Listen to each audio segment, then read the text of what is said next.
Alright everybody, what's up? madddmaxx here. Today I am going to do an intercooler pump.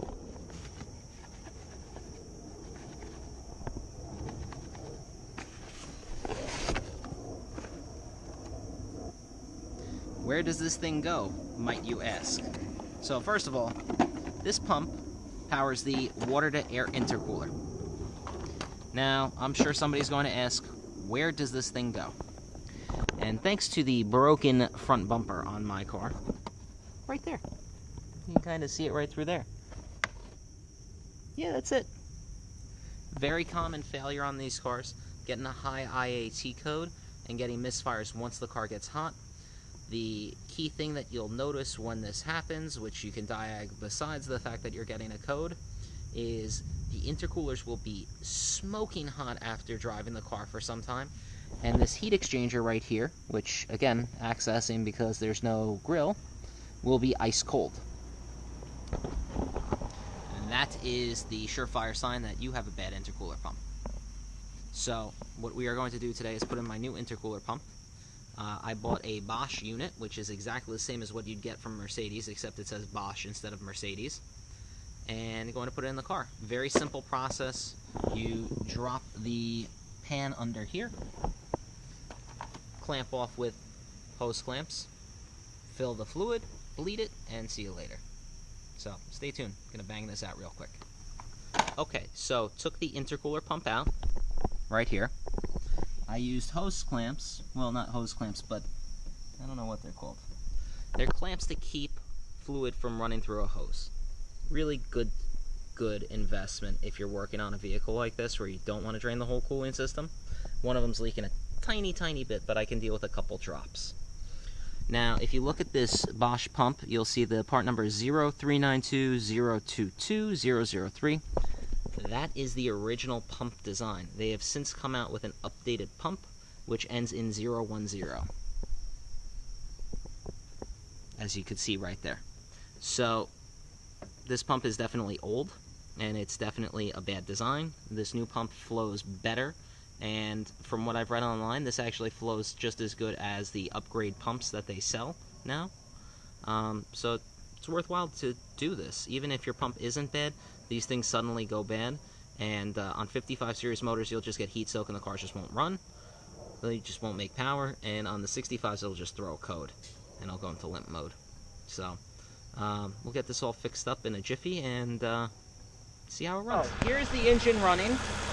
Now, in order to bleed the intercooler system, I've already topped it off via this right here. You have bleed valves here and here. So basically what you have to do is you have to run it up to operating temp and see if you can get fluid to come out of these. Which, right now, I just started the car, so nothing's going to come out of them, really. And get a smaller screwdriver so that you can actually press the bleed valves. So once that's done, the fluid's circulating. You know that you have coolant going through your intercoolers, and your car should run a lot better. So, I'm going to take it out for a quick spin and see what happens. Right, so, now we're going to take it out on a main road and see what it does now that it's fixed. Already I'm noticing that the car is running cooler. So, I thought that the car just ran a little warm. It's running way cooler. Way cooler. So, we're in sport mode right now. I'm going to pull out. And I'm going to press down on the throttle. Woo-hoo-hoo-hoo-hoo! Okay, it spun the tires. It downshifted from second to first and lit the tires up. And then the traction kicked in. This car is running so much better. Holy cow. And I'm going to jump on it again real quick. Woo! It just broke the tires loose! Oh! Oh! Wow, this car is fast! That made a big difference! Oh my god! I thought it was fast before. It really needed an intercooler pump. Alright, so status update. Put some gas in it. Gonna take it out on the highway a little bit and see if it's got a little bit more oomph, which, judging from me breaking the tires loose at about 35 miles an hour, it probably will. This car feels so much more healthy from changing a $130 pump.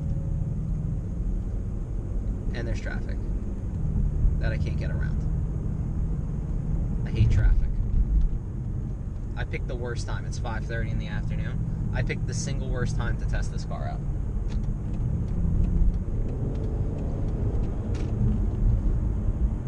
So now we're doing 40 and woo, that was 60.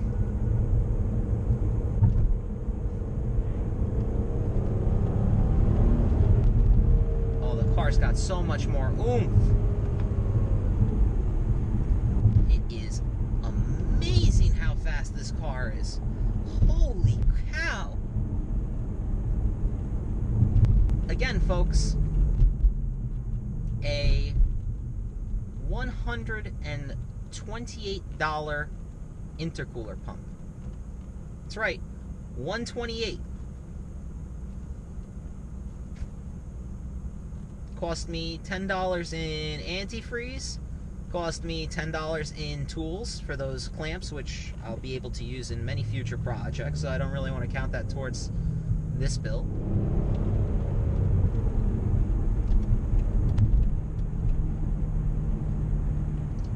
Holy cow, this car is fast.